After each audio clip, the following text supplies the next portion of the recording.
오늘 이 말씀을 통해서 오늘 하루를 살아갈 힘과 용기를 얻는 저와 여러분 되기를 소망합니다. 이사야 19장은 이스라엘을 우겨싸고 있었던 8개의 이방 나라들을 심판하는 장면 중에 5번째 애굽을 심판하는 장면입니다. 애굽은 이집트는 매우 익숙한 나라입니다. 출애굽기. 성경의 책 제목에도 애굽이 언급되고 있습니다. 그러나 애굽이라고 하는 나라가 그 이미지가 긍정적인 이미지는 아닌 것 같죠. 왜냐하면 애굽이 상징하는 것이 우리가 잘 알듯이 세상을, 하나님을 척지는 것임을 우리는 알고 있기 때문입니다. 성경에서 애굽이 상징하는 것은 종살이, 노예살이를 상징합니다. 이스라엘 백성들이 애굽에서 어떤 생활을 했습니까? 벽돌을 만들고 농사를 짓고 징역살이, 노역살이를 했지 않습니까? 이것은 단순히 종살이, 노역살이를 이야기하는 것이 아니라 우리가 세상에서 하나님 없이도 살 수 있다, 하나님이 없으면 우리는 종이다 라고 하는 것을 상징하고 있는 것입니다. 두 번째, 애굽은 세상과 세속적인 삶을 이야기하고 있습니다. 이스라엘이 힘들 때마다 애굽과 이방 여러 나라들을 의지하려고 하는 습성이 있었습니다. 하나님께 맡기기보다는 애굽 왕이 도와주면 되겠지, 다른 나라들과 함께 우리가 연합하면 되겠지 라고 착각을 하지만 하나님이 원하시는 것이 무엇입니까? 하나님만 바라봐라, 하나님만 의지해라 라는 것입니다. 우리의 삶에도 나의 경험과 나의 생각과 나의 돈과 나의 경험으로 모든 것을 해결할 수 있다 착각하지만 하나님이 원하시는 게 무엇입니까? 하나님만 바라봐라 라고 말씀하고 있는 것입니다. 세 번째, 애굽이 상징하는 것은 애굽에서 나와야 구원이 시작된다 라는 것입니다. 이것이 무엇을 의미합니까? 하나님의 백성이 되려면 죄의 나라 애굽에서 떠나야 한다 라고 하는 의미입니다. 그런데 우리가 아직도 애굽이라고 하는 나의 그 작은 나라에 갇혀서 하나님 나라로 가는 것에 방해를 받고 있지는 않은지 생각해 봅니다.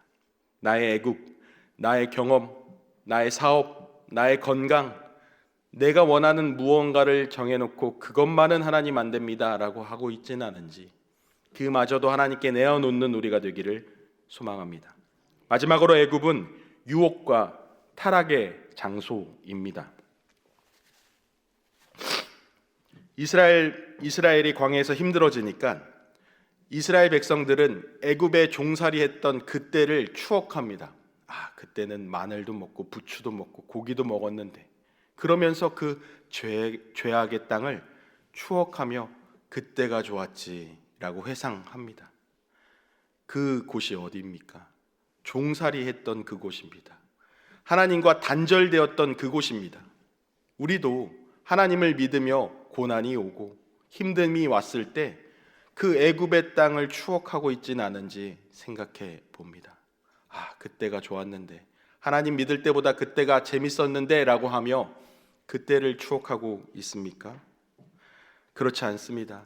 반드시 이 고난 끝에 하나님이 원하시는 가나안 땅, 하나님의 나라를 향해 가야 될 것을 우리는 믿습니다. 우리가 지금 고난에 처해 있지만 이 고난 이후에 하나님께서 원하시고 명령하셨던 가나안이 우리에게 있는 줄 믿습니다. 우리가 이 고난을 이겨내시며 한 걸음 한 걸음 승리하시는 여러분 되기를 간절히 소망합니다. 오늘 본문 이사야 19장으로 돌아와 보면 이사야 19장은 두 개의 단락으로 나눌 수가 있습니다.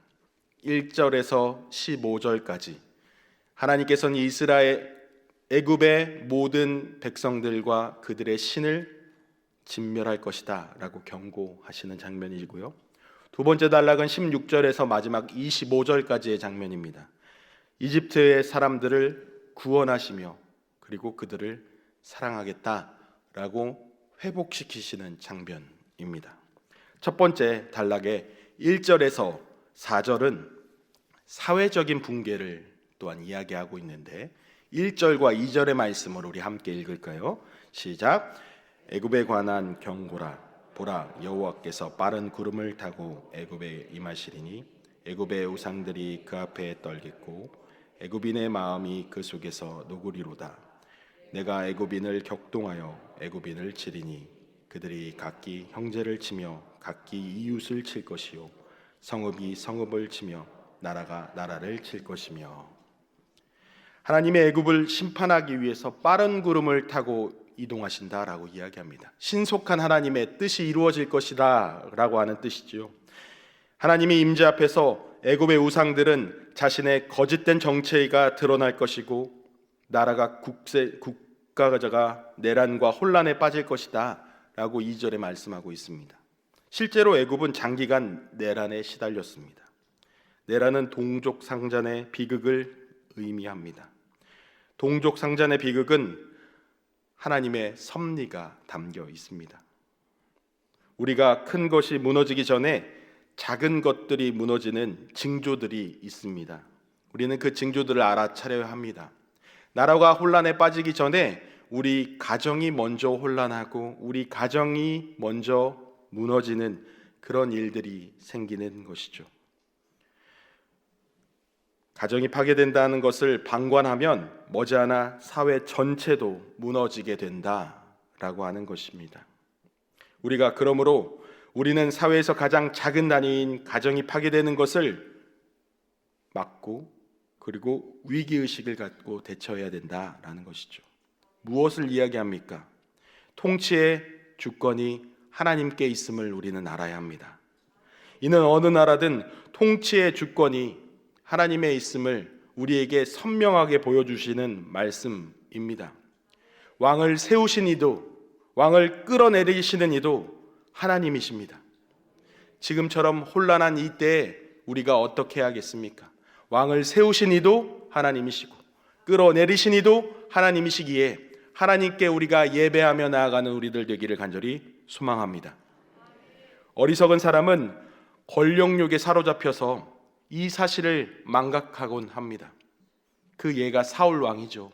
사울 왕이 하나님께 부름을 받고 기름을 부음 받은 다음에 얼마간은 하나님 앞에 신실했으나 그 왕이라고 하는 권력에 취하여 하나님이 나의 하나님이심을, 권력이 하나님께 있음을 망각하고 잃어버리게 됩니다. 그리고 어떻게 됩니까? 하나님은 사울을 버리십니다. 그리고 다윗왕을 세우시죠. 우리는 기억해야 합니다. 모든 주권이 하나님께 있음을 기억하시기를 바랍니다. 5절에서 10절의 말씀은 이집트의 경제적인 붕괴를 이야기하고 있습니다. 5절에서 10절의 말씀을 눈으로 한번 쭉 살펴보십시오. 나일강이라고 하는 단어가 직접적으로 5번, 간접적으로 4번이나 언급되고 있습니다. 무슨 말입니까? 이집트에게 나일강이란 생명줄이었습니다. 나일강이 없다면 이집트는 그냥 사막에 불과한 땅이라는 것입니다. 이집트는 대단한 농업 국가였습니다. 그리고 농사를 어마어마하게 지었죠. 그 지을 수 있었던 가장 큰 이유가 무엇이었을까요? 농업 국가, 농사에서 가장 중요한 것이 무엇입니까? 물입니다. 나일강이 있었기에 어마어마한 농업 국가로 성장할 수 있었는데 그 삶의 기반이었고 산업의 기반이었던 나일강이 말라서 없어진다라는 것이죠. 나일강에 대한 이집트의 의존도는 그들의 먹고 사는 것뿐만 아니라 생사가 달려있는 문제였습니다. 6절과 7절 말씀 함께 읽습니다. 강들에는 악취가 나겠고 애굽의 강물은 줄어들고 마름으로 갈대와 부들이 시들겠으며 나일 가까운 곳 나일 언덕의 초장과 나일강 가까운 곡식밭이 다 말라서 난려가 없어질 것이며.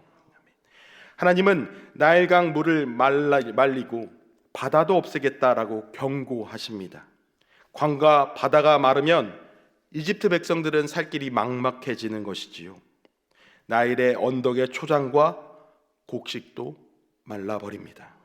사랑하는 성도 여러분, 우리는 모든 생사가 우리가 먹고 사는 것이 하나님께 달려 있음은 이 본문을 통해서 알아야 합니다. 애굽은 나일강을 의존하며 번영했지만 천지를 창조하신 하나님께서 그 나일강을 말려버리신다, 바다를 말려버리신다라고 이야기합니다. 우리가 의지하는 것이 재물입니까? 건강입니까? 인간관계입니까? 직업입니까? 이 모든 것이 하나님의 손에 달려 있음을 깨달아야 합니다. 내 노력으로 이룬 것 같지만 이 내 노력으로 이룬 것이 아니라 하나님과 함께 했기 때문에 이룬 것임을 우리는 깨달아야 합니다. 두 번째로, 하나님을 떠나면 삶의 기반이 무너집니다.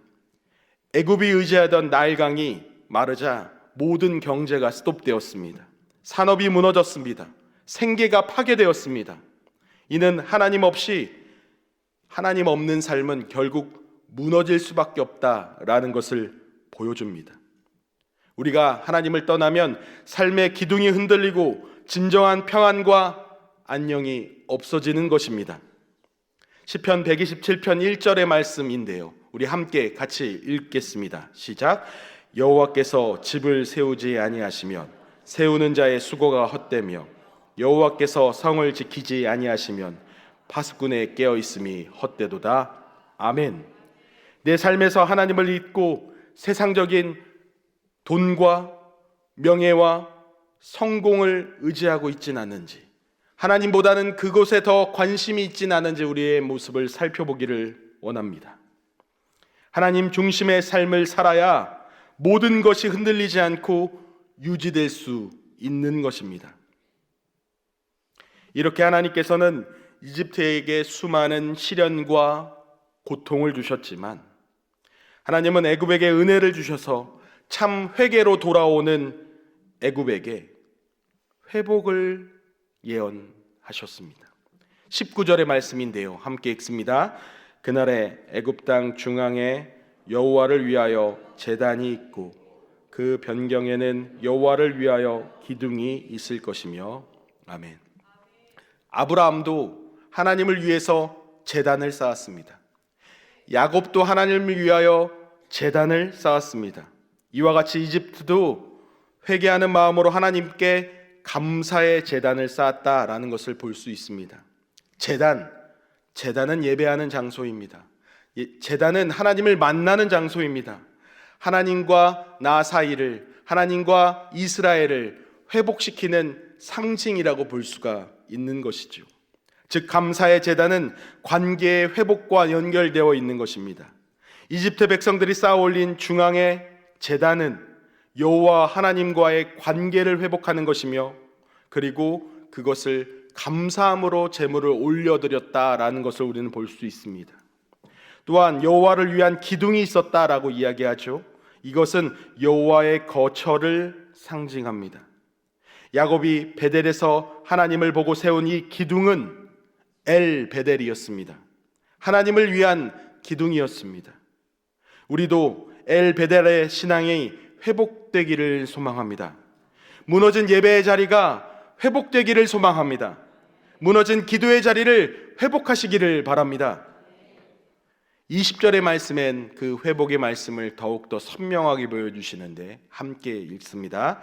이것이 애굽 땅에서 만군의 여호와를 위하여 징조와 증거가 되리니 이는 그들의 그 압박하는 자들로 말미암아 여호와께 부르짖겠고 여호와께서는 그들에게 한 구원자이자 보호자를 보내사 그들을 건지실 것임이라. 이집트 사람들은 압박하는 자들로 인해서 여호와께 부르짖고 여호와께서는 한 구원자, 보호자를 보내서 그들을 구원해 주실 것이다 라고 이야기합니다. 여기서 말한 한 구원자, 한 보호자가 누구를 상징할까요? 바로 예수 그리스도를 상징합니다. 마치 이집트를 대하는 것이 이스라엘 백성을 대하는 것처럼 극진한 사랑을 보여주고 계시는 것이죠.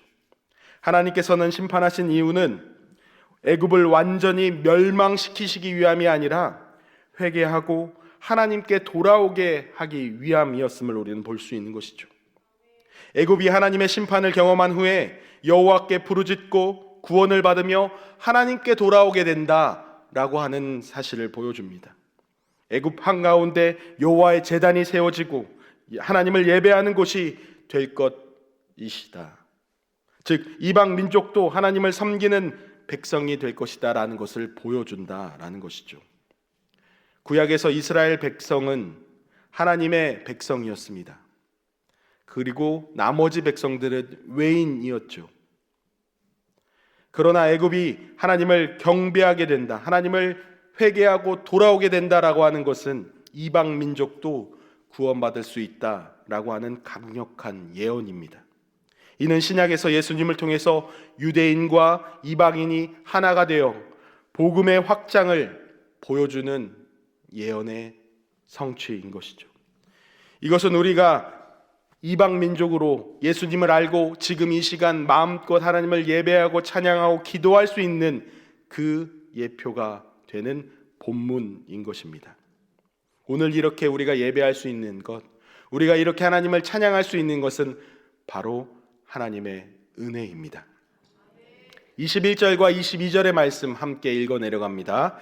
여호와께서 자기 애굽을 알게 하시니 그날에 애굽이 여호와를 알고 제물과 예물을 그에게 드리고 경배할 것이요 여호와께 서원하고 그대로 행하리라. 여호와께서 애굽을 치실지라도 치시고는 고치실 것이므로 그들이 여호와께로 돌아올 것이라. 여호와께서 그들의 간구함을 들으시고 그들을 고쳐 주시리라. 아멘. 하나님은 여호와께 경배하는 애굽에게 은혜를 베푸실 것입니다. 그들을 찾아 치시겠지만 다시 고치시겠다라고 약속하시죠. 하나님은 우리를 사랑하십니다.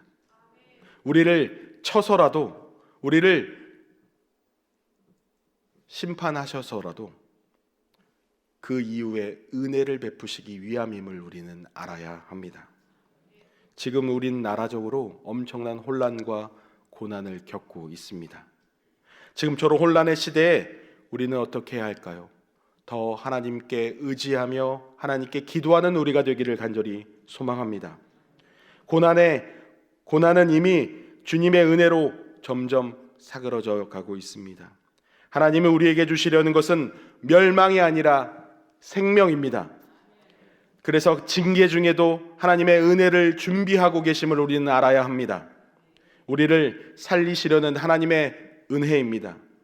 고난의 순간에 주님을 더욱더 두려워하고 주님께 더욱 부르짖는 저와 여러분 되기를 간절히 소망합니다.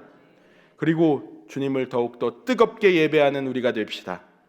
고난은 우리에게 이미 은혜가 되어 있을 것입니다. 고난이 힘들고 어렵고 돌아가고 싶더라도 우리가 그 너머에 있는 하나님의 나라를 바라보며 오늘도 내일도 살아내는 우리들 되기를 간절히 소망합니다. 사랑하는 여러분, 이 말씀을 정리하며 오늘 본문을 통해 우리가 어떻게 살아가야 할지 두 가지를 짚어보기를 원합니다. 첫 번째는 내 삶에 애굽을 떠나야 된다라는 겁니다. 애굽은 단순한 나라가 아니라고 말씀드렸죠. 죄의 종살이, 세상의 유혹, 하나님보다 더 의지하는 것을 의미한다라고 얘기했습니다. 이스라엘 백성이 애굽에서 노예 생활을 했듯이 우리도 때때로 죄와 세상에 얽매여 살아갑니다. 아직 내 마음속에 떠나지 못한 애굽이 있습니까? 세상의 가치관, 물질에 대한 집착, 과거에 대한 죄의 습관이 우리를 붙잡고 있습니다. 우리 주 예수 그리스도의 이름으로 끊어내시기를 바랍니다. 하나님은 우리를 애굽에서 불러내어 주셨고 죄의 종살이에서 벗어나 하나님의 뜻대로 참 자유인으로 참 샬롬을 맛보기를 원하시고 바라고 계십니다. 우리가 날마다 예배를 통해서 기도의 자리를 지켜나가시며 그 자리로 나아가는 여러분 되기를 간절히 소망합니다. 두 번째는 하나님을 예배하는 삶을 살아내야 된다라는 것입니다. 하나님께서 애굽을 심판하신 후에 애굽 한가운데 제단이 세워졌습니다. 이것은 하나님께 돌아온 사람들만이 예배할 수 있는 예배의 제단입니다. 우리도 하나님 앞에 다시 한번 예배의 제단을 쌓아야 되지 않겠습니까? 우리가 바쁜 일상 속에서도 예배가, 기도가 무너졌다면 다시 한번 예배를 세우며 기도를 세우는 저와 여러분 되기를 간절히 소망합니다. 하나님은 우리의 예배를 받기를 원하시며 하나님과의 관계가 회복될 때 우리의 삶도 회복될 것입니다. 이러므로 우리가 기도에, 예배에 앞장서는 저와 여러분 되기를 소망합니다.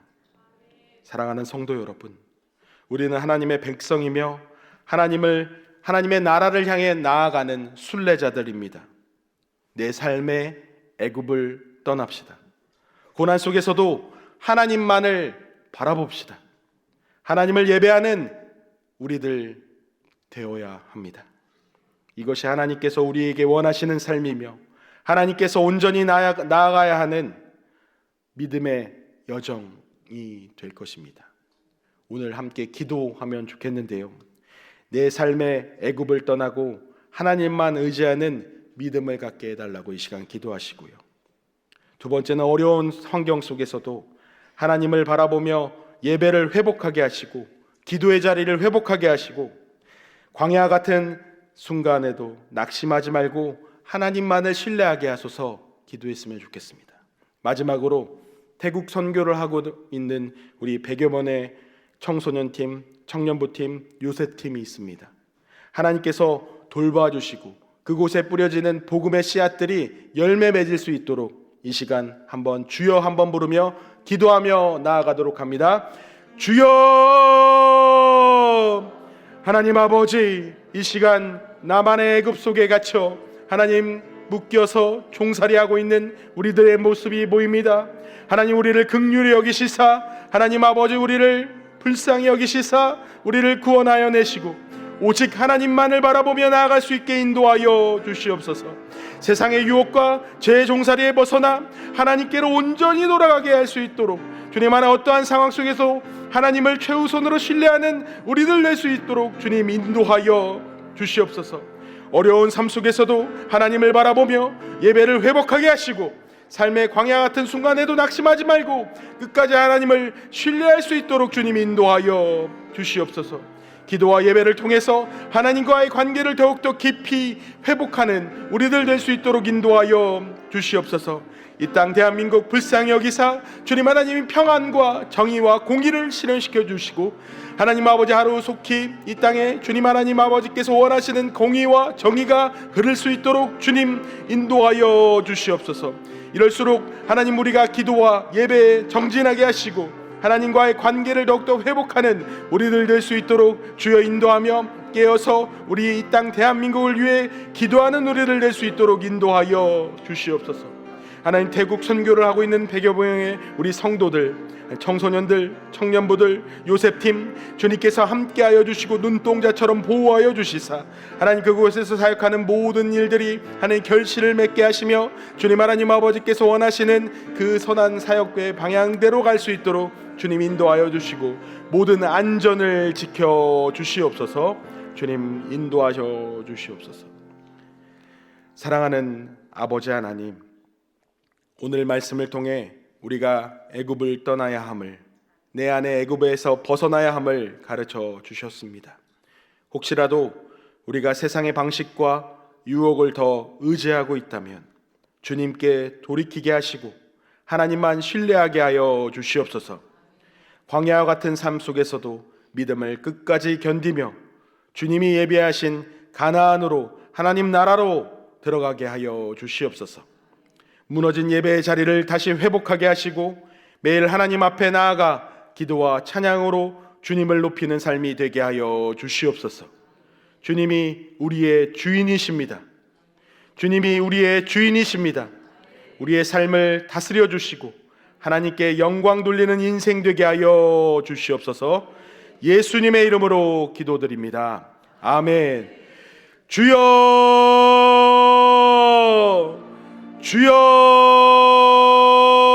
주여, 주여. 하나님 아버지, 이 새벽에 주님께 온전히 부르짖습니다. 하나님 우리의 기도를 들으시고 외면하지 마시고 응답하여 주시옵소서. 주님 인도하여 주시옵소서. 이 새벽에 부르짖는 기도의 용사들의 기도를 주님께서 하시오니 주님 하나님 아버지께서 함께하여 주시고 머리털까지 세시는 세심한 하나님께서 우리와 함께하여 주심을 우리가 경험하게 하여 주시옵소서.